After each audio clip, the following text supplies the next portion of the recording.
Magandang araw ng linggo po mga bayang karerista. Magbibigay na po tayo ng tip at giya para sa araw ng linggo, November 12, 2023. Tara!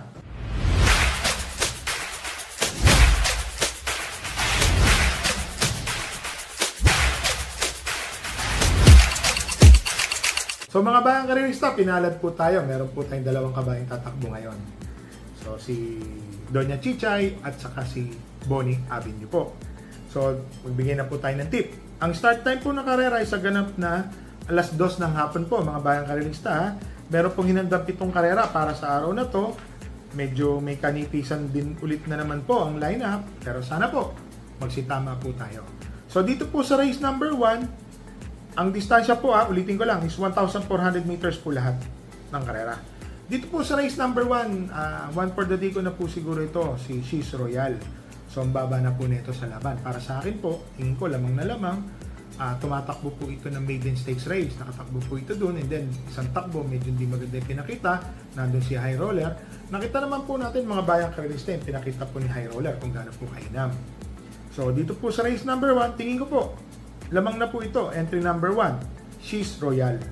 So, dito na po tayo sa race number 2, mga bayang karerista, 6 entries po, ang daming matulin, takbo po yung kabayo natin, si Doña Chichay. Sa ngayon po, masasabi ko po si Doña Chichay, maayos po yung kabayo na yan. So, mapapalaban po siya dyan. At mapapalaban din po sila.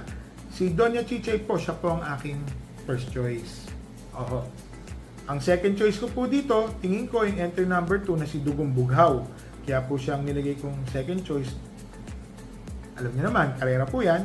Bukawi River Town, iikot lang. Matutunin, sama na po natin si Speed Revolution. Si Doña Chichay, alam ko, marunong din yung sumunod dyan. Kaya lang po, nasa balya ka na, kuha mo na yung numero 1, talokang ibibigay mo pa. Yun po ang, actually, maga po ako nagbibigay ng instruction, mga bayang karerista. So, dito po sa race number 2, first choice ko po, entry number 1, Doña Chichay. Second choice po, entry number 2, Dugong Bughaw.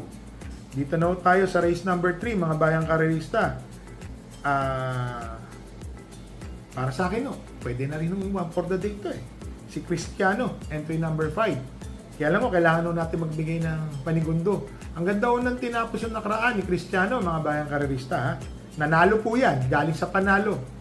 Para sa akin po, lamang Lalo na kung munti pa ho yung tatakbo. Tingin ko po, pwede magbigay ng magandang laban o kung sino pa magpamorkas o magdagdag, yung entry number 1 na si Bagay na Bagay. Gawin na po natin siyang panigunda. So mga bayang karerista, first choice ko po, o pwede yung solohin, entry number 5, Cristiano. Second choice po, entry number 1, Bagay na Bagay, sa mga gusto po magdagdag. Dito na ho tayo sa race number 4, mga bayang karerista. First choice po, entry number 4, Nicole's Favorite. Mga bayang karerista, baba po sa laban, napakababa. Nananalo po ito ng 22 to 27 ratings. Ngayon po, nasa rating 11 to 15 na to. Tingin ko po, malaking-malaki po ang panalo ni Nicole's Favorite. Ang second choice ko po dito, mga bayang karerista, yung si Ali Yana. Sasakyan po ni Love Love. Ito pong kabayo na to, baka siya po magdala ng marcha. Wala pong ganong matulin dito. Maliban lang po kay Ali Yana, baka tumapos po ng karera. Alam niyo naman, pag walang umabol, pass your paper. So dito po sa race number 4, first choice po, entry number 4, Nicole's Favorite. Second choice po, number 3, Ali Yana. So, dito na tayo sa race number 5, mga bayang karerista. First choice po, entry number 6, Gis Broley. Sa mga nagtitipid, alam niya na, pwede na rin po siguro ito sa Loring kasi baba na po, harang na po talaga. Bagas pwede na rin po another one for the day po ito. Kaya alam mo, kailangan natin kumuha ng panigundo. Mahirap po, baka masilat. Ang tingin ko po is yung entry number 3 na si Winsome Maxine, matuling kabayo. Kasi noong nakaraan po, si G's Favorite po sa balya, gumuguhit po yan, bumubulaga. Kaya alam mo, mga bayang karerista, alam naman natin, karera po yan. Baka, alam nyo na, mahirap na. Kung may kursonada pa ko yung dagdag dito sa race number 5, dagdag po tayo.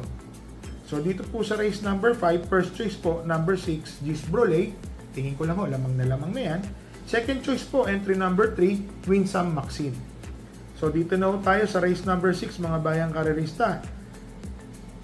Ito po, medyo makapal. 8 entry po ito. Ang first choice ko po dito, entry number 7, si Basket of Gold. Kaya ako siya, magaling mo makabahay ito. Lalo na, papatong po si Kelvin Abobo. tingin ko po malaki ang panalo po nito. Ang second choice ko po dito yung entry number 2 na si Raga Muffin. Kung mapapanood nyo po yung tinatakbo ni Raga Muffin, kung napagmamasdan nyo po, bigla po siyang chumatsak. Kaya lang, alam nyo naman, karera yan, magagaling din ang nakakalaban, tumatagal, sinasubok-subukan yung kabayo. Alam nyo yung kabayo na minsan gaganon, aatras, bubulusok ulit. Yun yung pagmamasdan nyo mga bayang karerista. Doon po, makakadali po tayo ng diado. So dito po sa race number 6, first choice po entry number 7, Basket of Gold. Second choice po entry number 2, Raga Muffin. So ito na po, last race po, race number 7, 8 entries. First choice ko po dito, si 7 of Diamonds. Papatnubayan po ni Jackie King Flores. Gaya po na sinasabi ko sa inyo, swerteng hinete po yan. Si King Flores, sa pool po nung bumalik, nakakatatlo, 4 na panalo na po siya. O baka mali po ako, baka 5 na. So tingin ko po, ito po isang magiging magandang laban po, si 7 of Diamonds. Sa kabayo kong entry number 7 na si Bonnie Avenue po. Labas po yan si Bonnie Avenue. Medyo nung nakaraan po inaasahan ko, medyo hindi mo magiging maganda ang salida ni Bonnie Avenue. Pero ngayon po, magkakalaban po sila dyan. Ako na po nagsasabi sa inyo, batak po ngayon to si Bonnie Avenue na sana lumusot po. So dito po sa last race, first choice po. Race number 7 po yan ha. First choice po, entry number 3, 7 of Diamonds. Second choice po, entry number 7, Bonnie Avenue.